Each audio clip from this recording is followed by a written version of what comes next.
Umholi we-EFF uJulius Malema uhlakaze isigungu seqembu eLimpopo. I-EFF ishayo into ephansi kakhulu okhethweni loorhulumente bezindawo obulubanjwe nyakenye njengoba ilahlekelwe amakhansela angama-25. Ukushaya into ephansi kwenze ukuthi uMalema asihlakaze lesigungu kwase kwaqoka uhlaka lwesikhashana. There is a serious decline in Limpopo where they even lost 25 councillors, not 2. And therefore we can't fold our arms and say Josie is our friend, therefore we can't do anything.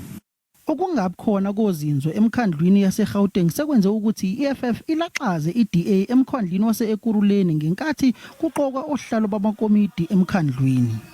If the DA keeps on insulting the EFF and the EFF decide, look, let's go a different way.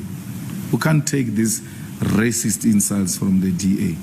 uJulius Malema uthi i-IFP izicabangela yona yodwa kanti ngeke basayiseka kumasipala bakwaZulu Natal uma ngabe liqhubeka nokuvota ne-DA eGauteng.